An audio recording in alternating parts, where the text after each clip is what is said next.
Welcome to జై today. ముందుగా headlines చూద్దాం. ఆర్థిక ఉగ్రవాదులు విశాఖను దోచుకున్నారన్న చంద్రబాబు. పోలవరం ప్రాజెక్టును గోదావరిలో కలిపేశారని మండిపాటు. నదుల అనుసంధానం ద్వారా రాష్ట్రంలో కరువు లేకుండా చేస్తామని వ్యాఖ్య.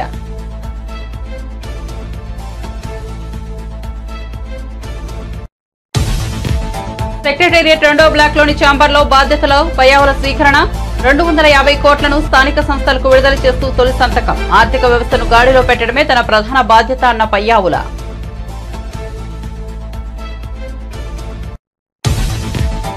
కాకినాడలో 43,249 మెట్రిక్ టన్నుల రేషన్ బియ్యం సీజ్ చేసినట్లు నాదెండ్ల మనోహర్ వెల్లడి. అక్రమ తరలింపులో 5 ఐపీఎస్ల పాత్ర ఉందని వ్యాఖ్య. పేదలకు అందాల్సిన బియ్యాన్ని పక్కదోవ పట్టించిన వారిపై చర్యలు తప్పవని హెచ్చరిక. వైజాగ్ పర్యటనకు వచ్చిన కేంద్ర ఉక్కు మంత్రి కుమారస్వామి. స్టీల్ ప్లాంట్లోని విభాగాలను పరిశీలించిన కేంద్ర మంత్రి. ప్లాంట్లో 100% సామర్థ్యంతో ఉత్పత్తి జరుగుతుందని భరోసా.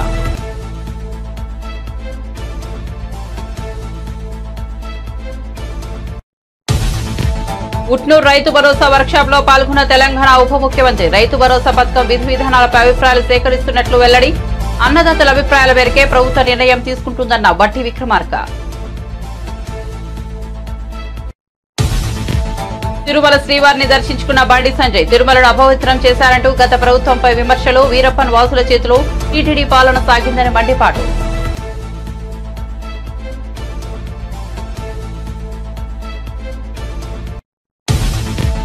కిషన్ రెడ్డి కేంద్ర మంత్రిగా హైదరాబాద్ కు ఏం చేశారన్న మంత్రి పొన్నం. ప్రతిపక్షాల ఉచ్చులో నిరుద్యోగులు పడొద్దని, చదువుకోవాల్సిన సమయాన్ని వృధా చేసుకోవద్దని వెల్లడి. జాబ్ క్యాలెండర్ గురించి మేధావుల అభిప్రాయం తీసుకుని విడుదల చేస్తామని హామీ.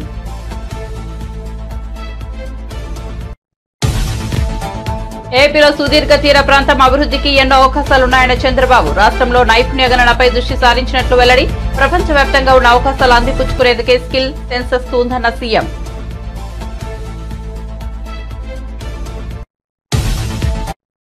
ఇక వార్త వివరాల్లోకి వెళ్తే, ఉత్తరాంధ్ర జిల్లాల పర్యటనలో భాగంగా అనకాపల్లి జిల్లా దాలపూడిలో పోలవరం ఎడమ కాలువను ఆయన పరిశీలించారు. ఈ సందర్భంగా అక్కడి ప్రజలను ఉద్దేశించి మాట్లాడుతూ అనకాపల్లి జిల్లాలోని 3 చక్కెర కర్మాగారాలు పడకేసే పరిస్థితికి తెచ్చారు.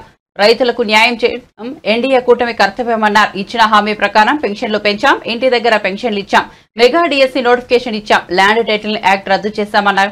అన్నా క్యాంటీన్లు వచ్చే నెలలోనే మొదలవుతాయని తెలిపారు. పేదలకు ఇన్ని ఇస్తుంటే సహించలేని వాడు ఈ భూతాన్ని శాశ్వతంగా వదిలించుకునే భూత వైద్యులు ఈ ప్రజలే అని వెల్లడించారు. పరిష్కారం చేసే పరిస్థితి వస్తుంది. మీరు ఒక్కసారి చూస్తే నేను ఆ రోజు పండు తీసిన 5 ఏళ్ల కొడుకు ఎక్కడుందో అక్కడే ఉన్నాయి, వేసిన దొంగలు అక్కడే ఉంది. ఏం తమ్ముళ్ళు ఒక్క ఇటుకేదన్నా పని చేశారా అని మిమ్మల్ని అడుగుతున్నా. ఏమన్నా ఎక్కడైనా ఒక తట్ట మట్టి వేశారా అని నేను అడుగుతున్నా.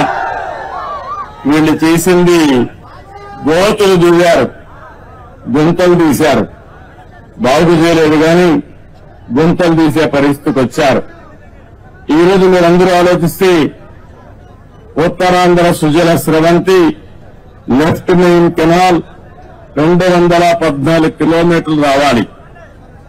ఇప్పుడే దీనిపైన మీరు ఒకసారి చూస్తే పోలవరం నేను 72% ఆ రోజు పూర్తి చేస్తే ఈ దుర్మార్గులు వచ్చి 72% పూర్తి చేసిన డయాఫ్రామ్ వాళ్ళు పూర్తయితే దాన్ని గోదావరిలో కలిపేశారు.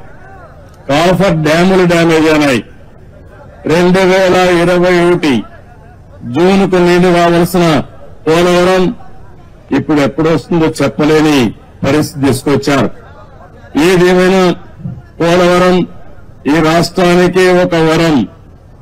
ఉత్తరాంధ్ర సుజల స్రవంతి పూర్తి చేసుకుని పోలవరం ద్వారా గోదావరి నీళ్లు మనం తెచ్చుకోగలిగితే ప్రతి ఎకరాకు నీళ్లు ఇచ్చే అవకాశం వస్తుంది.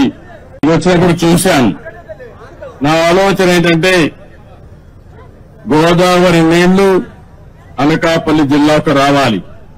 గోదావరి నీళ్లు వస్తున్నాయి కానీ విశాఖపట్నం పూర్తిగా తాగేదానికి గాని పొలాలకు గాని నీళ్లు ఇచ్చే పరిస్థితి రావాలి.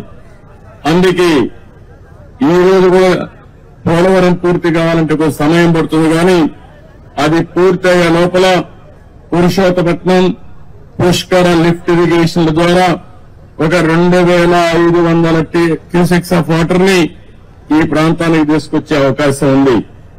అందుకే దీనికి ప్రాధాన్యత ఇస్తాం. ఇక్కడైతే అక్విడేట్ నేను చూశాను, ఈ అండర్ పాస్ కూడా వేయాలి.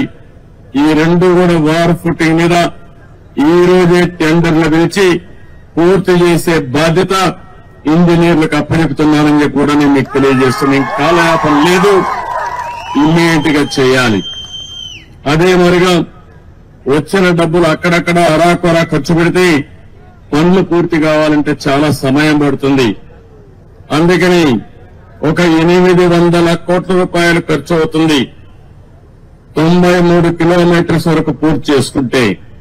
దీనివల్ల దగ్గర దగ్గర 1,00,000 ఎకరాలకు ఈ అనకాపల్లిలో నీళ్లిచ్చే అవకాశం వస్తుంది. ఇప్పుడే ప్రారంభించమంటున్నా. ఎంత వీలైతే అంత తొందరలో పూర్తి చేసి ఉత్తరాంధ్ర సుజల శ్రమంతి ద్వారా ఉత్తరాంధ్ర ప్రజానీకు రుణం తెచ్చుకుంటాం.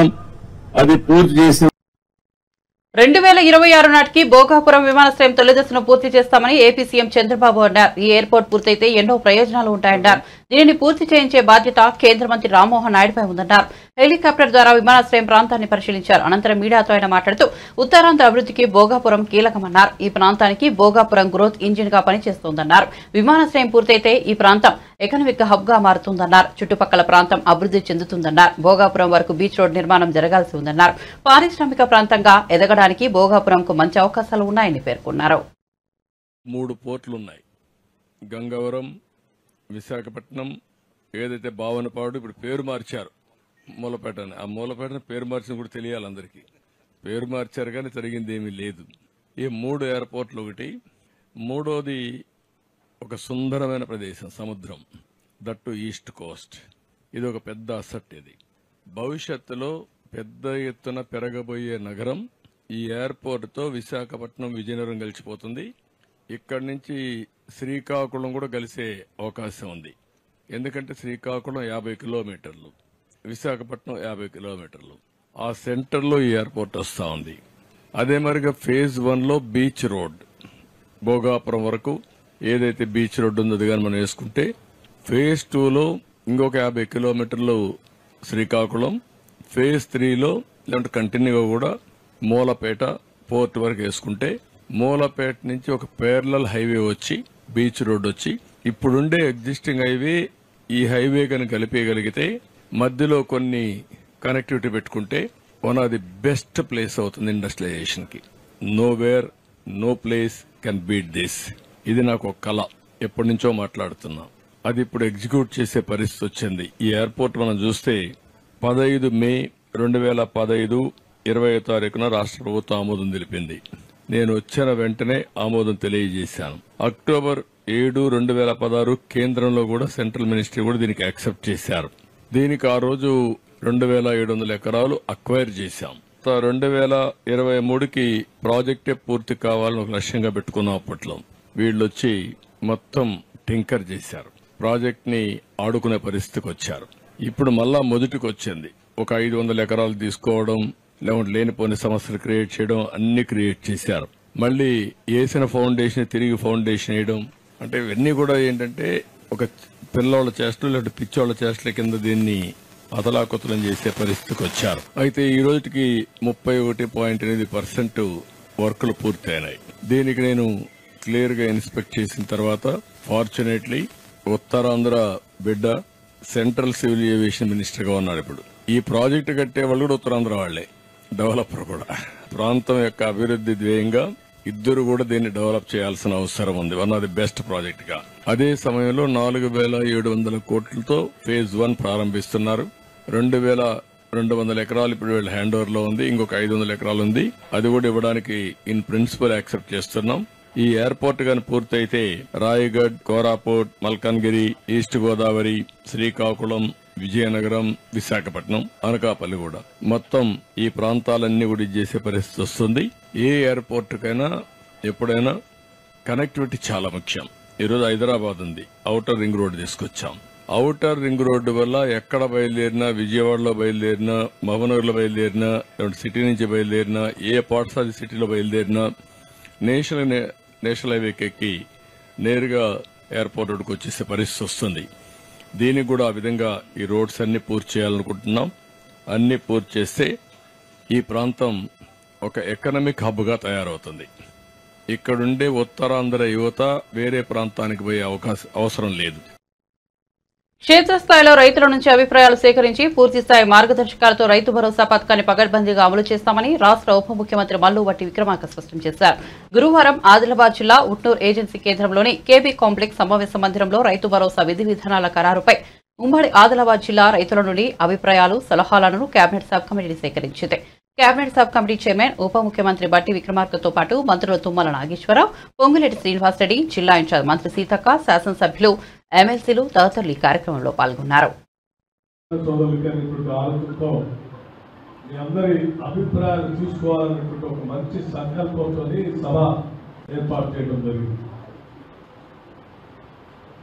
ప్రభుత్వ పరంగా ముఖ్యమంత్రి గారు రేవంత్ రెడ్డి గారు కానీ, వ్యవసాయ శాఖ మంత్రిగా తుమ్మల నాగేశ్వరరావు గారు కానీ, రెవెన్యూ శాఖ మంత్రిగా పొంగులేటి శ్రీనివాసరెడ్డి గారు కానీ, లేకపోతే రూరల్ డెవలప్మెంట్ పంచాయతీరాజ్ మంత్రిగా ఉన్నటువంటి సీతక్క గారు కానీ, ఇతర మంత్రిమండలి సభ్యులు కానీ మేమందరం చాలా స్పష్టంగా ఓపెన్ మైండ్తో ఉన్నాం. చాలా ఓపెన్ మైండ్తో ఉన్నాం. మాకుగా మేము ఎటువంటి నిర్ణయం చేయలేదు, చేయాలని కూడా ఆలోచన చేయట్లేదు. కారణం ఏంటంటే మేము రైతు భరోసా కార్యక్రమం కింద రైతుల కోసం ఖర్చు పెట్టే ప్రతి పైసా కూడా మీ దగ్గర నుంచి పన్నుల రూపేణా వచ్చేటువంటి ఆదాయమే. ఈ డబ్బు మీదే. మేము పంచేటువంటి ప్రతి పైసా మీరు కష్టపడి చెమటోడ్చి పండించిన పంటల ద్వారానో లేకపోతే చేసినటువంటి కూలి ద్వారానో మీరు ప్రత్యక్షంగానో పరోక్షంగానో కట్టిన పన్నుల ద్వారా వచ్చే ఆదాయంతోనే మేము ఈ రైతు భరోసా సంబంధించి రైతులకి ప్రోత్సహించడానికి అందులో నుంచి వచ్చిన ఆదాయంతోనే పంచే కార్యక్రమం చేస్తూ ఉన్నాం. ఈ పంచే కార్యక్రమం కూడా న్యాయబద్ధంగా, ధర్మంగా ప్రజలు కట్టినటువంటి పన్నులకి న్యాయం చేసేటట్టుగా, దాన్ని నేను దోబరాగానో దుర్వినియోగం చేసినటువంటి వ్యక్తులుగా కాకుండా మీ అందరి అభిప్రాయాలు తీసుకుని, ఎందుకంటే డబ్బు మీదే కాబట్టి మీ అందరి అభిప్రాయాలు తీసుకుని మీరే సలహాలు సూచనలు చెప్తే దానికి అనుగుణంగా ఆ ఆలోచనలన్నింటినీ, అన్ని జిల్లాల ఆలోచనలన్నింటినీ తీసుకొని క్రోడీకరించి అంతిమంగా చట్టసభలో, శాసనసభలో పెట్టి రాష్ట్ర వ్యాప్తంగా రైతులు, ప్రజలందరి ఆలోచనలు ఈ రకంగా వచ్చాయి.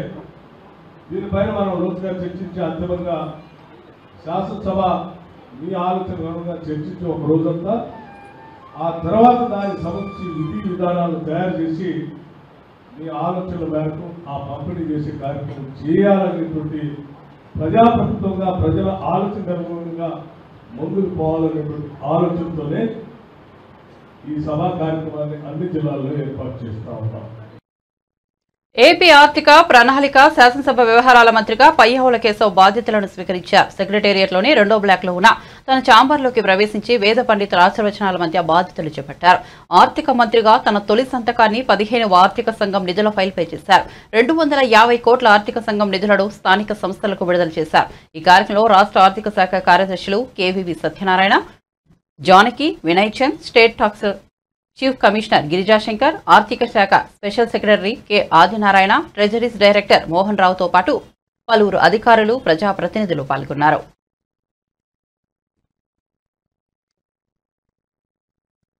రేషన్ బియ్యం అక్రమ తరలింపులో ఐపీఎస్ అధికారుల పాత్ర ఉందంటూ పౌర సరఫరాల శాఖ మంత్రి నాదెండ్ల మనోహర్ సంచలన వ్యాఖ్యలు చేశారు. ఆయన మీడియాతో మాట్లాడుతూ కాకినాడలో 43,249 మెట్రిక్ టన్నుల రేషన్ బియ్యాన్ని సీజ్ చేసినట్లు చెప్పారు. ఈ అక్రమ తరలింపులో 5గురు ఐపీఎస్ల పాత్ర ఉందన్నారు. పేదలకు అందాల్సిన బియ్యాన్ని పక్కదోవ పట్టించిన వారిపై చర్యలు తప్పవని హెచ్చరించారు. విజయవాడ ఏపీ ఐఎస్సీ కాలనీలో రైతు బజార్లో రాయితీపై నాణ్యమైన బియ్యం, కందిపప్పు పంపిణీ చేసే మొదటి కౌంటర్ను నాదెండ్ల మనోహర్ ప్రారంభించారు. సంక్షేమ పథకాలతో పాటు వినియోగదారులకి నిత్యావసర సరుకులు సరైన ధరకు అందించాలనే ఒక ప్రయత్నం ఒక 10 రోజుల నుంచి మా డిపార్ట్మెంట్ అంతా కూడా కృషి చేశారు. అనేక ప్రాంతాల్లో రైతుల గురించి మేము కలిసినప్పుడు, వాళ్ళ సమస్యలు మేము అర్థం చేసుకున్నప్పుడు ఉప ముఖ్యమంత్రి గారు పవన్ కళ్యాణ్ గారు కాకినాడలో కూడా మేము రైతులకి ధాన్యం కొనుగోలు విషయంలో అన్యాయం జరుగుతున్న దానిపైన ఆ రోజు కూడా మేము పోరాటాలు చేశాం. రైతుకి ఎక్కడ అన్యాయం జరగకూడదని చెప్పి మా శాఖ నుంచి మేము గత ప్రభుత్వం సుమారు 36,000 కోట్ల రూపాయలు కార్పొరేషన్ ద్వారా రుణాలు తీసుకుని 1,650 కోట్లు బకాయిలు రైతులకి చెల్లించకుండా వెళ్ళిపోయింది. అయినా కానీ ఇంత క్లిష్ట పరిస్థితుల్లో, ఆర్థిక ఇబ్బందుల్లో గౌరవ ముఖ్యమంత్రి గారి చొరవతోటి, ఉప ముఖ్యమంత్రి గారు చూపించిన చొరవతోటి 1,000 కోట్ల రూపాయలు తక్షణమే ఆర్థిక సాయం ఏదైతే రైతులు మేము చెల్లించాలో 1,600 కోట్ల నుంచి 1,000 కోట్ల రూపాయలు మేము ఆల్రెడీ చెల్లించాం. ఇంకొక 600 కోట్ల రూపాయలు త్వరలోనే చెల్లించాల్సిన అవసరం ఉంది. అది కూడా చెల్లిస్తాం. అందులో భాగంగా ఒక సమీక్షా సమావేశంలో ముఖ్యమంత్రి గారు ధరల గురించి ఒక స్థిరీకరణ తీసుకురావాలనే ఆలోచన వచ్చినప్పుడు అధికారులు మేము అందరం కూడా రాష్ట్ర వ్యాప్తంగా ఉన్న రైస్ మిల్లర్స్ని, హోల్సేలర్స్ని, రీటైలర్స్ని, సప్లయర్స్ అందరిని కూడా ఆహ్వానించి ప్రజలు ఎదుర్కొన్న సమస్యలపైన స్పందించాల్సిన బాధ్యత సమాజంలో మీకు ఉంటుంది. ఇదో కుటుంబ సమస్యగా మీరు కూడా భావించాలి. ఎందుకంటే ప్రతిరోజు ధరలు విపరీతంగా పెరిగిపోతున్నాయి. రాష్ట్ర వ్యాప్తంగా ఒకే ధర అందించాలనే ఒక ఆలోచనతో ఒక 4 రోజులు కసరత్తు చేసి మా అధికారులంతా ఈ రోజున సుమారు 284 అవుట్లెట్లలో ఈరోజు కందిపప్పు ప్రతి వినియోగదారుడికి కేవలం 160 రూపాయలు కిలో చొప్పున అందిస్తున్నాం. అదేవిధంగా సూపర్ ఫైన్ రైస్ క్వాలిటీ 49 రూపాయలు కోటి, 48 రూపాయలు కోటి. ఆ రైస్ కూడా ప్రతి ఒక్కరికి అందుబాటులో ఉంచేటట్టు రోజుకి 391 క్వింటాళ్ళు, మెట్రిక్ టన్నులు దాదాపు మాకు ఉన్న స్టాక్ని మేము బేస్ చేసుకుని రాష్ట్ర వ్యాప్తంగా ఈ రోజున 125 క్వింటాళ్ళ కందిపప్పు ప్రతిరోజు అందుబాటులో ఉంచేటట్టు మేము ఒక నిర్ణయం తీసుకుని వినియోగదారులకు అందిస్తున్నాం.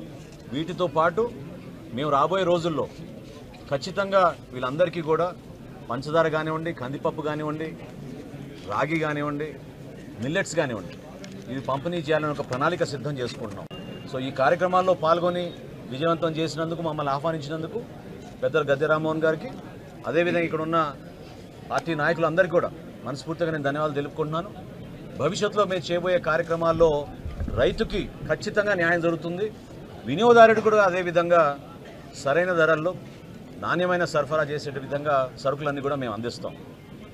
దీంతో పాటు మేము రాష్ట్ర వ్యాప్తంగా ఎక్కడ కూడా పొరపాటు జరగకుండా మా పబ్లిక్ డిస్ట్రిబ్యూషన్ సిస్టంలో సామాన్యులకి అందించాల్సిన రైస్ని ఎక్కడ కూడా పొరపాటు జరగకుండా, అవకతవకలు జరగకుండా అందించే బాధ్యత కూడా మేము తీసుకుని అన్ని ప్రాంతాల్లో మేము దాడులు చేసుకుంటూ ఎక్కడ కూడా పొరపాటు లేకుండా మిల్లర్స్ అందరినీ కూడా సహకరించమని నేను కోరడం జరిగింది. దానికి వాళ్ళు మనస్ఫూర్తిగా ముందుకొచ్చారు. రైతు బజార్లో ఈ విధంగా స్పందించడం అనేది చాలా గొప్ప విషయం. 284 అవుట్లెట్లు ఈరోజు ప్రారంభించాం. ఇది కేవలం రైతు బజార్లే కాదు, మన రాష్ట్రంలో ఉన్న హోల్సేలర్స్ అందరూ కూడా, రీటైలర్స్ అందరూ కూడా ఇదే ధరకు అమ్మాలనే ఒక నిర్ణయానికి వచ్చాం. సో పెద్ద పెద్ద రీటైలర్స్, డీమార్ట్ కానీ, రిలయన్స్ కానీ హైదరాబాద్ ఇమేజ్ ని డ్యామేజ్ చేసేలా కేంద్ర మంత్రి కిషన్ రెడ్డి మాట్లాడుతున్నారని మంత్రి పొన్నం ప్రభాకర్ తీవ్ర ఆగ్రహం వ్యక్తం చేశారు. కిషన్ రెడ్డి మాటలను ఖండిస్తున్నామని అన్నారు. హైదరాబాద్ కి ఆయన ఏం తెచ్చారని ప్రశ్నించారు మంత్రి పొన్నం ప్రభాకర్. గాంధీభవన్లో మీడియాతో మాట్లాడుతూ హైదరాబాద్ నగరాన్ని బీజేపీ, బీఆర్ఎస్ ని నిర్లక్ష్యం చేశాయని ధ్వజమెత్తారు. తెలంగాణకు నిధులు ఇవ్వాలని కేంద్రాన్ని కోరామని గుర్తు చేశారు. కిషన్ రెడ్డి కేంద్ర మంత్రి కాగానే హైదరాబాద్ ఇన్ఛార్జి మంత్రిగా కలిశానని చెప్పారు. మాజీ మంత్రి కేటీఆర్ కేంద్రంపై ఒత్తిడి తేలేకపోయారని, ఆయన పెద్ద అసమర్థుడని విమర్శలు చేశారు. సంవత్సరాలు హైదరాబాద్ నగరానికి ఏం నిధులు తీసుకొచ్చినామని అడుగుతా ఉన్నాం. ముందుగా హైదరాబాద్ స్మార్ట్ సిటీ చేయలేదు. కేంద్రం నుంచి ₹1 ప్రత్యేక నిధి తీసుకురాలే. అమృత్ పథకం కింద ₹1 తీసుకురాలే. కేంద్రంలో నగరాల అభివృద్ధికి సంబంధించి 10 సంవత్సరాల బీజేపీ కాలంలో హైదరాబాద్ అభివృద్ధికి, జీహెచ్ఎంసీ అభివృద్ధికి భారతీయ జనతా పార్టీ చేసింది ఏమైనా ఉందా? కిషన్ రెడ్డి గారు ముందు చెప్పండి అని అడుగుతా ఉన్నా. ₹1 కూడా సహకారం చేయకుండా గత ప్రభుత్వంతో అంటగాగి కేంద్రము రాష్ట్రము ఇద్దరు కూడా మిత్రపక్షంలాగా వ్యవహరించి హైదరాబాద్ను నిర్లక్ష్యం చేసింది మీరు కాదా అని అడుగుతా ఉన్నాం. ఇలా స్థానిక సంస్థల అధికారాలు 73, 74 రాజ్యాంగ ఆధునీకరణ ద్వారా 15th ఫైనాన్స్కి వచ్చిన నిధులు తప్ప మా హక్కు. కేంద్రం నుంచి ₹1 అయినా ప్రత్యేకంగా నిధులు తెచ్చినారా అని అడుగుతా ఉన్నాం. స్థానిక ఎంపీని మీరు పార్లమెంట్ సభ్యులు ఇక్కడ ఈరోజు మేము అధికారంలోకి వచ్చిన తర్వాత కేంద్రం నుంచి నిధులు రావాలని అనేక సందర్భాల్లో విజ్ఞప్తి చేసినాం. మా గౌరవ ముఖ్యమంత్రి గారు మిమ్మల్ని అడుగుతా ఉన్నారు. కేంద్ర మంత్రి అయిన హైదరాబాద్ నుంచి మొత్తం యావత్ తెలంగాణకు ప్రాతినిధ్యం వహిస్తా ఉన్నారు. రండి మా మంత్రివర్గంతో మనందరం కూర్చొని రాష్ట్ర అభివృద్ధికి సంబంధించి ఒక ప్రణాళిక చేసుకుందాం. గతంలో ఆంధ్రప్రదేశ్ సుదీర్ఘ తీర ప్రాంతం ఉందని, మౌలిక సదుపాయాలు అందుబాటులో ఉన్నాయని, అభివృద్ధికి ఎన్నో అవకాశాలు ఉన్నాయని ముఖ్యమంత్రి చంద్రబాబు నాయుడు అన్నారు. గురువారం విశాఖలో నిర్వహించిన సిఐఐ నేషనల్ కౌన్సిల్ సమావేశంలో ఆయన మాట్లాడుతూ రాష్ట్రంలో నైపుణ్యకరణపై ప్రధానంగా దృష్టి సారించామన్నారు. ప్రపంచవ్యాప్తంగా ఉన్న ఉద్యోగ అవకాశాలు అందిపుచ్చుకునేందుకే స్కిల్ సెన్సెస్ ఉందన్నారు. అంతర్జాతీయ స్థాయిలో ఉద్యోగ అవకాశాలు పొందేలా చూస్తామన్నారు. తయారీ రంగానికి ఆంధ్రప్రదేశ్ వ్యూహాత్మక ప్రాంతమన్నారు. విశాఖపట్నంను ఫిన్టెక్ హబ్ గా తీర్చిదిద్దుతామన్నారు. ఆగ్రో ఇండస్ట్రీస్ రంగంలో ఏపీలో ఎన్నో అవకాశాలు ఉన్నట్లు చెప్పారు. ఫార్మా, ఆటోమొబైల్, హార్డ్వేర్ రంగాల్లో విస్తృత అవకాశాలు ఉన్నట్లు తెలిపారు. Growth has taken place, competitive world has emerged, we are able to compete with others. From then onwards, 95 has, I am very clear, I am recollecting, first time IT we started. I thought IT is the right way to move forward. One is IT will bring transparency, accountability, speediness, and also future. Knowledge economy, IT is the backbone. That is how we promoted. Now, service sector we are doing extremely well. Even industry also had to work in that direction. I was one person continuously visiting Davos. 9 times I visited Davos. More than 7 times, 8 times I had a CII conference in Andhra Pradesh, that is combined Andhra Pradesh, and also after division, Navi Andhra Pradesh also we had 2-3 conferences. Today, ease of doing business also we are number 1. For the last 5 years, we are number 1. Even growth rate, if you see when I was CM, CAGR 13.5%. I always compare myself with industry's benchmark. You are doing growth rate, you are having high ambitions, why can't we? That is how we used to work in a big way. I am requesting all of you, now Honorable PM is working 2047 Vikasit Bharat. And also Andhra Pradesh is working to match with that vision, Vikasit Andhra Pradesh. As on today, we are the 5th largest economy. Very soon, by 2027, we are going to become 3rd largest economy. But all of us will work together. We will make India 2nd largest economy or number 1 economy by 2047. It is possible. We are having an advantage, demographic dividend. Technology, we are doing extremely well. And demographic dividend as a windfall is nobody expected. It has come. Globally, all other countries are suffering because of aging problem. Visakha steel plant ను రక్షించడం తమ బాధ్యత అని కేంద్ర పరిశ్రమలో ఉక్కు శాఖ మంత్రి కుమారస్వామి అన్నారు. వైజాగ్ పర్యటనకు వచ్చిన కేంద్ర మంత్రి స్టీల్ ప్లాంట్ను సందర్శించారు. ప్లాంట్లోని వివిధ విభాగాలను పరిశీలించారు. అనంతరం ఆయన మాట్లాడుతూ విశాఖ స్టీల్ ప్లాంట్పై ఆధారపడి ఎన్నో కుటుంబాలు బతుకుతున్నాయని చెప్పారు. ప్లాంట్ మూతపడుతుందని ఎవరూ ఆందోళన చెందాల్సిన అవసరం లేదని తెలిపారు. ప్రధాని మోదీ ఆశీస్సులతో ప్లాంట్లో 100% సామర్థ్యంతో ఉత్పత్తి జరుగుతుందని భరోసా ఇచ్చారు. మరోవైపు స్టీల్ ప్లాంట్లో కుమారస్వామిని బీజేపీ ఎమ్మెల్యే విష్ణుకుమార్ రాజు కలిశారు.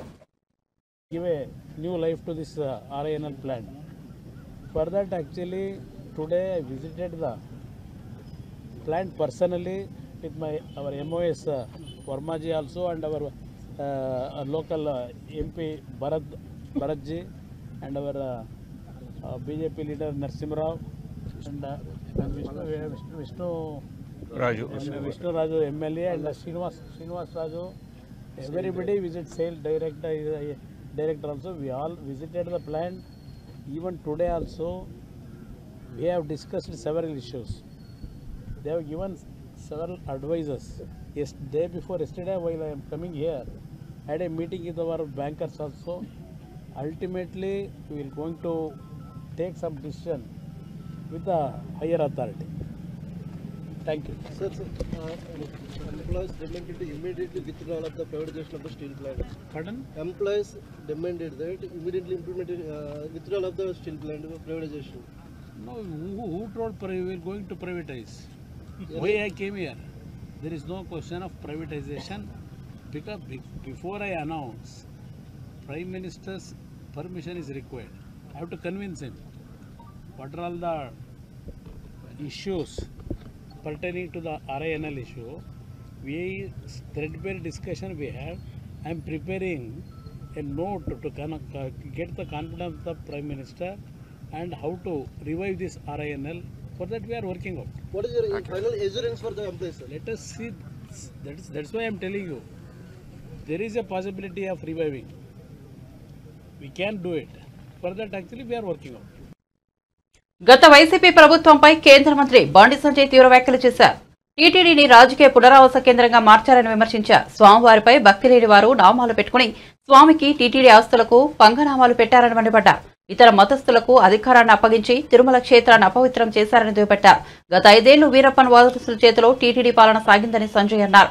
ఎర్రచందనం కొల్లగొట్టి వేల కోట్లను సంపాదించారని చెప్పారు. ఎర్రచందనం స్మగ్లర్ల పట్ల కఠినంగా వ్యవహరిస్తామని వారిని వదిలిపెట్టబోమని అన్నారు. వెంకటేశ్వర స్వామివారి దయా భిక్షతో కార్యకర్తల స్థాయి నుంచి కేంద్ర మంత్రి స్థాయికి ఎదిగారని చెప్పారు. బండి సంజయ్ తిరుమల శ్రీవారిని దర్శించుకున్నారు. దర్శనం అనంతరం మీడియాతో మాట్లాడుతూ ఆయన ఈ వ్యాఖ్యలు చేశారు. బండి సంజయ్తో పాటు పలువురు బీజేపీ నేతలు కూడా స్వామివారిని దర్శించుకున్నారు. కేంద్ర మంత్రి హోదాలో స్వామివారిని బండి సంజయ్ దర్శించుకోవడం ఇదే తొలిసారి. ఏ మతానికి వ్యతిరేకం కాదు, ఏ వ్యక్తులకు వ్యతిరేకం కాదు, ఏ మతానికి కించపరిచే వ్యక్తులం కాదు. కానీ హిందూ ధర్మానికి వ్యతిరేకంగా హిందువుల ఆరాధ్య దైవంగా భావించినటువంటి ఈ పవిత్రమైన ప్రాంతాన్ని అపవిత్రం చేయడానికి, వారి ఆస్తిపాస్తులు పెంచుకోవడానికి, శ్రీవారి ఆస్తులను కొల్లదోయడానికి ఇతర మతస్థులకు అధికారం అప్పయ్యపడం వలన ఎలాంటి అనర్థాలు జరిగినో మనందరికీ తెలిసిందే. అందుకే 2 కొండలవాడ గోవింద గోవింద అనేటువంటి వ్యక్తులు వేరు. ఆ అరాచక నయవంచక పాలన పీడ విరగడైంది. వాళ్ళు 7 కొండలవాడ వెంకటరమణ గోవింద గోవింద అనేటువంటి సేవకులు ఎవరు వచ్చారు. వాళ్ళు ఏం చేసారు? వాళ్ళు ఇన్ని రోజులుగా స్వామివారికి సేవ చేయడం ముఖ్యం కాదు వాళ్ళకి. నేను నిన్న వచ్చిన సాయంత్రం నిన్నటి నుంచి వస్తుంటే ఇక్కడ సిబ్బంది కానీ అనేక మంది భక్తులు కానీ ఇక్కడ గత పాలకులు గత కమిటీ నిర్వాహకులు చేసినటువంటి నిర్వాహకం గురించి చెప్తా ఉన్నారు. వాళ్ళ స్వామివారి ఆస్తిని జాతీయ సంపదను కొల్లగొట్టే ప్రయత్నం చేశారు. వాళ్ళ ఎర్రచందనం వీళ్ళంతా వీరప్పన్ వారసులు. అంతా కూడా వీరప్పన్ వారసుల చేతిలో ఉన్నటి వరకు కూడా టీటీడీ ఉండే. స్వామివారి పవర్ ఎంతో తెలుసు, స్వామివారి శక్తి ఎంతో తెలుసు. సరే సంవత్సరాలు వాళ్ళు ఆడిందే ఆట పాడిందే పాట కావచ్చు. ఇవాళ ఏమైంది పరిస్థితి? స్వామివారి జోలు పోతే ఏమైంది పరిస్థితి? కాబట్టి ఎర్రచందనం పేరుతోని దొంగదందా చేస్తూ వేల కోట్ల రూపాయల స్వామివారి ఆస్తిని జాతీయ సంపదను దోచుకుంటూ వాళ్ళే ఇవాళ రాజకీయాలను శాసించే స్థాయికి వచ్చారు. రాజకీయ నాయకులను వాళ్ళ గుప్పిట్లో పెట్టుకొని ఎన్నికల్లో గెలవాలన్నా, ఎన్నికల్లో ఖర్చు పెట్టాలన్నా, పార్టీలు నడవాలన్నా, చివరకు ప్రభుత్వాన్ని కూడా అప్పులు ఇచ్చే స్థాయికి వచ్చినంటే ఇంతకన్నా దుర్మార్గం, ఇంత సిగ్గుచేటి కూడా కాదనే విషయాన్ని మనం గుర్తుంచుకోవాలి. తప్పకుండా దీన్ని వదిలిపెట్టే ప్రసక్తి లేదు. గతంలో విషయంలో చంద్రబాబు నాయుడు గారు మాట్లాడారు, పవన్ కళ్యాణ్ గారు మాట్లాడారు, మా భానుప్రకాష్ గారు వీళ్ళందరూ కూడా ఈ విషయంలో చాలా సందర్భాల్లో ఫైట్ చేశారు. కానీ వాళ్ళ ఆలోచన ఏంది? కాబట్టి దాన్ని వదిలిపెట్టే ప్రసక్తి లేదు. పూర్తిగా ఈ విషయాన్ని మా కేంద్ర హోంశాఖ మంత్రులు అమిత్ షా గారు తీసుకొస్తాం. తప్పకుండా దీన్ని నివేదికలు తెప్పించుకుంటాం. ఎర్రచందనం స్మగ్లింగ్ పేరుతోని స్వామివారి సంపదను జాతీయ సంపదను ఎవరైతే దోచుకున్నారో అక్రమ దందా చేశారో ఆ మూర్ఖులను వదిలిపెట్టే ప్రసక్తి లేదు. మా మీద ఏ రాజకీయ ఒత్తిడి ఉండదు. రాజకీయ ఒత్తిడికి భయపడేటువంటి వ్యక్తులం కాదు మేము. బులెటిన్ ముగించే ముందు హెడ్లైన్స్ మరోసారి చూద్దాం. ఆర్థిక ఉగ్రవాదులు విశాఖను దోచుకున్నారన్న చంద్రబాబు. పోలవరం ప్రాజెక్టును గోదావరిలో కలిపేశారని మండిపాటు. నదుల అనుసంధానం ద్వారా రాష్ట్రంలో కరువు లేకుండా చేస్తామని వ్యాఖ్య.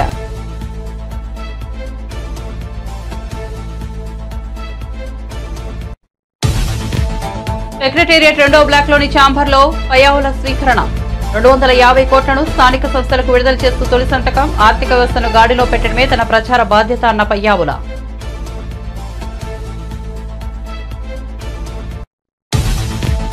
కాకినాడలో 43,249 మెట్రిక్ టన్నుల రేషన్ బియ్యం సీజ్ చేసినట్టు నాదెండ్ల మనోహర్ వెల్లడి. అక్రమ తరలింపులో 5 ఐపీఎస్ల పాత్ర ఉందని వ్యాఖ్య. పేదలకు అందాల్సిన బియ్యాన్ని పక్కదోవ పట్టించిన వారిపై చర్యలు తప్పవని హెచ్చరిక.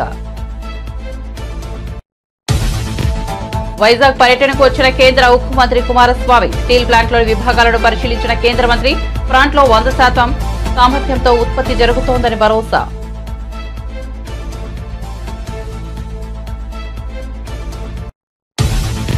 ఉట్నూరు రైతు భరోసా వర్క్షాప్ లో పాల్గొన్న తెలంగాణ ఉప ముఖ్యమంత్రి. రైతు భరోసా పథకం విధి విధానాలపై అభిప్రాయాలు సేకరిస్తున్నట్లు వెల్లడి. అన్నదాతల అభిప్రాయాల మేరకే ప్రభుత్వం నిర్ణయం తీసుకుంటుందన్న బట్టి విక్రమార్క.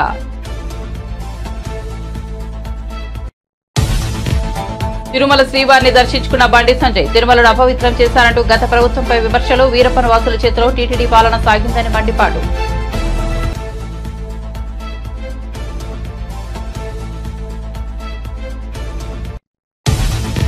కిషన్ రెడ్డి కేంద్ర మంత్రిగా హైదరాబాద్ కు ఏం చేశారన్న మంత్రి పొన్నం. ప్రతిపక్షాల ఉచ్చులో నిరుద్యోగులు పడొద్దని, చదువుకోవాల్సిన సమయాన్ని వృధా చేసుకోవద్దని వెల్లడి. జాబ్ క్యాలెండర్ గురించి మేధావుల అభిప్రాయం తీసుకుని విడుదల చేస్తామని హామీ.